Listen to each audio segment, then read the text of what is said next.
Yeah, everything's accelerated today, but I think our guys have handled it really, really well today. Even brought our defense inside because the stadium, we had that blaring as loud as we could with crowd noise.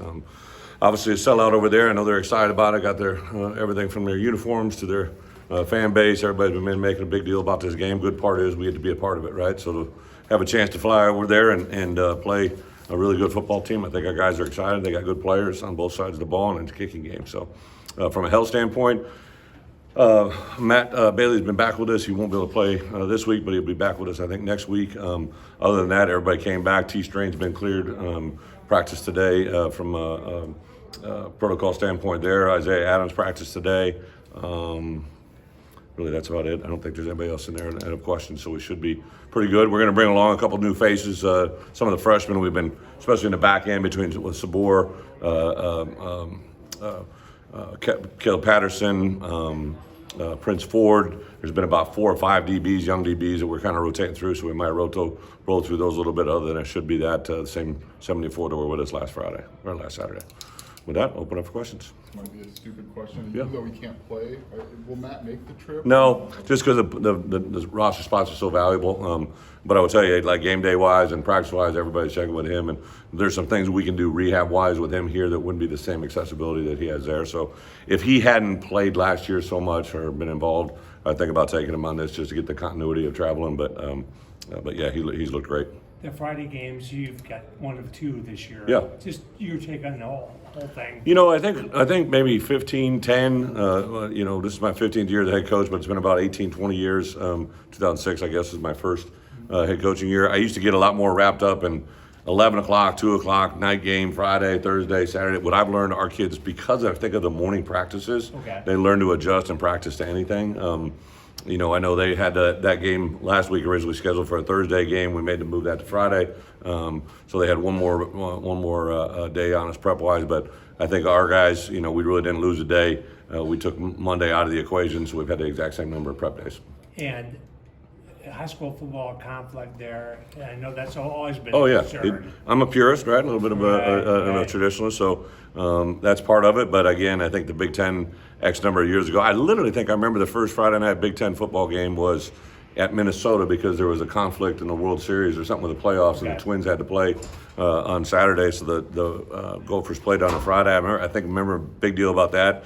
And then really 15 years ago, 16 years ago when I became a head coach, there was talks of Friday night games, and I think they gave you the option back then. But you know, I think even like Sunday, to see a Sunday game, you know, you're seeing things now that you've never seen before, and I think it's driven obviously by the dollar of the TV contract. But our guys really flow with it pretty easy. You get a pushback at all from the high school coaches you ever heard? Not really. They no. know it's not you. Yeah, it's not. Again, I think they've been desensitized to it really over the last 10 years as well. Is there any carryover from last year's similar schedule, a Saturday and then a Friday night game on the road?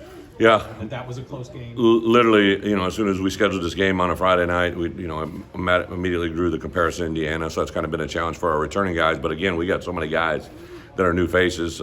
Older guys have educated them. Last year we did a few more evening practices, but the University of Illinois academic structure is not very forgiving, so we couldn't really move practices from the morning to the evening, just too many conflicts and stuff like that, so we've stayed in the morning. We did Monday night under the lights, a walk, but other than that, we've stayed with our morning routine. Other than the obvious, which is drinking a lot of water, Brett, what else do you tell the guys about cramping and Yeah, staying hydrated? you know, I've been talking about this one for about 6 weeks. When we were in fall camp, we didn't have a lot of hot days, but I would reference the temperature in Lawrence at that time because they had a really hot box over there, right? So the advantage they had in that. But again, it looks like game time temperature is supposed to be somewhere between 85, 75 on Friday night, and of course it'll be in the evening. So the beginning phases might be a little bit of sun exposure, but for the most part the sun will be down. So it's a little bit different feel, but very similar to what we've been experiencing here. So I think the element of that, and in addition to some of our guys that, you know, like again, the 4 guys last week that cramped up, needed IVs, we've really been proactive with them even today, giving those guys hydration tests coming in the building. How does it help you going to the next game when you have a Friday game? How much help is that to have that bonus day? It was just one day, but again, Saturday, because we didn't take a day off this week, Saturday we can't touch them, so they'll have the day off. As coaches, we'll come in, grade the Kansas film, and we've already done a lot of prep on Penn State, but obviously they'll play their second game on that Saturday, so we'll have 2 games on them, you know, to go through and adjust what we'd already learned through the spring, the summer, in our early fall scouting So reports. there's some value there for you, right? A Um, little bit. Yeah, I mean, probably in some capacity, but I don't really think it's a big big element. What are your thoughts on your first 4 weeks of your schedule? I know you get 2 good group of 5 teams, then you got a road out of conference Power 5 game with a top 10 team mixed in there. Do you like that kind of a tough starter? Would you like to have an FCS mixed in there somewhere? You know, I think the greatest thing in college football with the opening of the transfer portal and the way the world's wired now, every game is an opportunity to win or lose. And I said this before the year started. We have 12 games on our schedule that we have a chance to win. We have 12 games that we have a chance to lose, right? And what we do that week depends on that preparation, and what we do on that Saturday is a large part of what happens on that day. So I get the question, I appreciate it, but it really has no factor in the way we think. I think the outside world looking in. What is unique to this schedule, if you want a big picture schedule, there are several games this year that are rematch games that really aren't rematches just because there's new staff. You know, when we go to Purdue, when Nebraska comes here on a Friday night, when we play Wisconsin, those are all new, really, preparations. So the carryover from last year to this year is really at a minimum. And we have a lot of that up front. Our first 4 games are obviously new opponents. We haven't played Penn State 2 years ago, but the first 4 games are all new opponents, and then really in Game 5 against Purdue, it's a new opponent as well. So some of the themes and models we used last year, the big rematch scenario, right, which was a big part of what we do, you can't really use that this year. Familiar and remember the story Lance was passing around about when he was at Whitewater, you would let him use the indoor in Madison? Yeah, Lance, I don't know when I first met Lance, but he was a very successful college coach, you know, in Whitewater, numerous national championships. We crossed paths. He had been a GA at Wisco before I was there, but just a guy, he and I kind of think a lot alike, and we kind of just started walking in certain paths. And then, I remember he had several times where he had used our facility, and then I know he said it the other day in his presser when he got the job at Buffalo, I just called him, congratulated him, and said, hey, if there's anything I could do, and that's when he came down and spent a couple days with me before our bowl prep, just to kind of talk big picture things. But we've known this day has been coming, right? Like as soon as I took the job here and as soon as he had the Kansas job, we talked about it, and we saw each other at the draft. I thought it was kind of ironic, 2 guys that took over programs that weren't, and then we were both at the draft last year for first rounders. That was pretty impressive. So just a lot of really good vibes, tremendous coach. And I know a lot of his assistant coaches. I don't know them well, but I know who they are. I've been around them a lot. It's just a lot of good respect. You've done this for 15 years. Is that rare for somebody to let another program use your building? Well, at that time it was Division I, Division III. I understand that, but I'm just saying. Like, No, I don't think that's true. Like, Okay. we've had guys here. It wasn't like you were going to play Whitewater. Yeah, somebody was playing Southern Illinois 2 years ago, and I let them come through and use our facility. So a lot of times I think Division II, Division III, and even certain regards I've had to have FCS teams.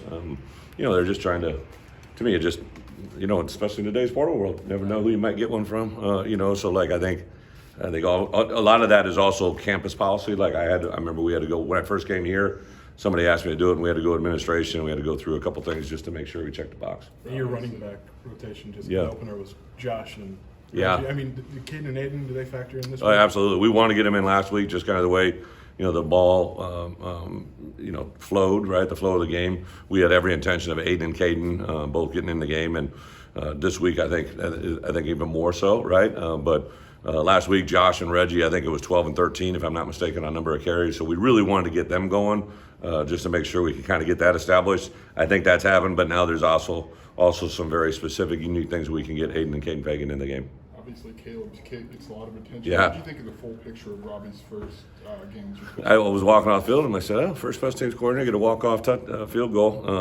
And I think it was pointed out, right, like Caleb, I said to him, we knew that Miles Scott was getting the defensive MVP, right, for the conference. And I thought Caleb might have a shot, you know, with a game-winning field goal, but they gave it to the Minnesota guy. But the score was 0-0, or tie was scored there, right? Their score was tied. Ours was a game-winning field goal, right? So I was kind of pimping him up there. But I think overall, you know, I've been very impressed with Robbie, special teams-wise, but also with the tight ends. You know, Luke Tip came in, had a big first half especially. Robbie's an incredibly talented coach, and that was a unique game for him. He worked for Coach Kendall for a couple of years, right? So there was a lot of crossover there. But I've been very impressed with this literally from day one. Last thing on a Friday game. Yeah. You get You're one wearing this out. I know. Yeah. You get one at home later. Is that a whole lot better to be that home team on a Friday? You know, you don't have to travel. Obviously, that element's there. But I think our guys enjoy, road environments. I think the fact that, obviously we're underdogs and all the things that go into this game. They got, uniforms, a venue they've never played in before. There'll be great energy in there. I think you just play to the game for what it is. And a lot of that game will be just determined by what happens before it as much as anything. Just one more about Yeah. Isaiah Adams. Yeah. Just was it clear to you after the game that this probably wasn't going to be a long-term thing to get him back? Not right after the game. His mom was there for the first time. I don't know if you had a chance to talk to him yet this week, but it was kind of a cool thing. It was the first time his mom was there. So I was kind of coming through the crowd, and after the game, got a million different things going on. And his uncle came up and grabbed me, said, "Hey, his mom's here." I knew she was, so I went and grabbed her and brought her in the training room. At that time, I didn't know the severity or significance. And then I would say Sunday that all the news has been very, very positive, right? You have to wait to get certain tests done and everything was very positive. And then I think, what is today, Wednesday? I think Monday was a really big day for him. I think he felt a lot better. He felt, obviously, he got the information on the test results. But then anything, when you're in that lower body, once your body tells you you're feeling okay and you start moving, that's when he feels good. And he's been awesome. This is a big game for him. He played JUCO in the Kansas system, right? There's guys on that team that he did. Lance and his staff did a great. They recruited him as well, so I know it means certain things to him. So, I think for him to get back and play has been a big deal for him. Thanks, guys. Thank you. Coach.